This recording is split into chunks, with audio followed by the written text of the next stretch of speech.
Fête populaire, événement incontournable, le Tour de France rassemble chaque année des millions d'amateurs autour d'une même passion.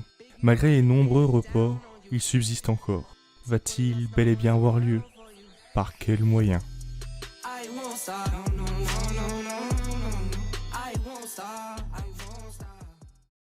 Bonjour à tous et à toutes. Après avoir parlé des monuments du cyclisme, on s'intéresse au Tour de France et à la question de son déroulement. La situation sanitaire actuelle met en péril le bon déroulement de l'épreuve.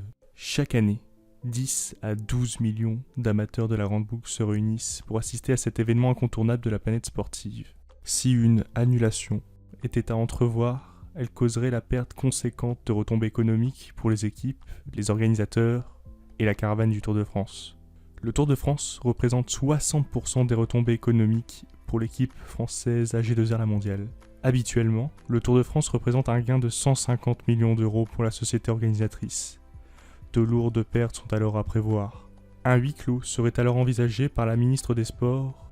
Mais comment les autorités pourraient mettre en place un tel dispositif, peu de temps après une telle pandémie? Qui empêchera les spectateurs de venir soutenir leurs coureurs favoris dans les différents cols? Si la question du huis clos a été posée, le directeur du Tour de France, Christian Prudhomme, écarte pour le moment cette idée, mais évoque un potentiel report à une date ultérieure.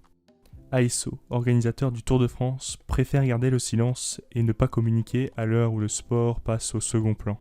Un report du Tour de France pourrait alors être prononcé par les organisateurs alors qu'une décision serait attendue le 15 mai prochain.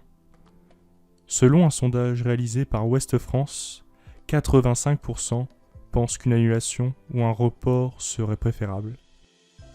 Le flou est total. Tant que les procédures de confinement ne seront pas levées, le sport et le cyclisme resteront en sommeil.